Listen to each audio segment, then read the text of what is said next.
Now, having a choline group attached is again referred to as a PC type of glycerophospholipid, and it is the major component of most of the eukaryotic cell membranes.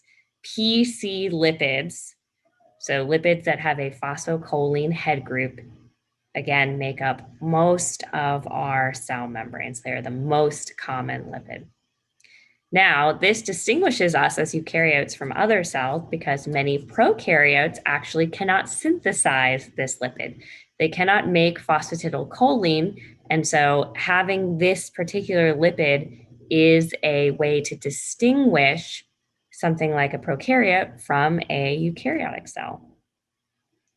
Now, I want to point out also to pay attention to the charges and how those change based on what head group you have. So remember, our phosphate has this negative charge here, and depending on what is attached to it, it can have negative, more negative, or positive charges. In this case, a phosphatidylcholine lipid actually has a neutral charge. You can see the negative charge here is outweighed by the positive charge here. And if you look at the table above,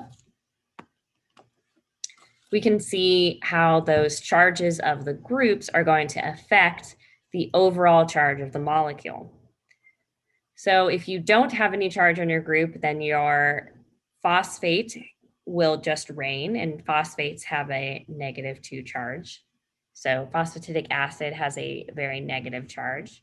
And you can see actually many of the types of glycerophospholipids just have a negative charge.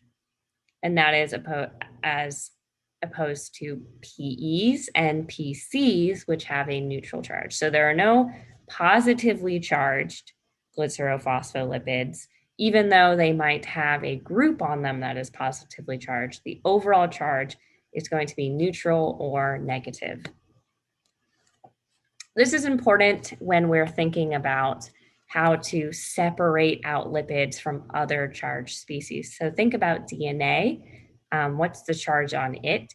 Do you think that DNA would be harder to separate from a neutral charged or negative charged or even a positive charged type of biomolecule?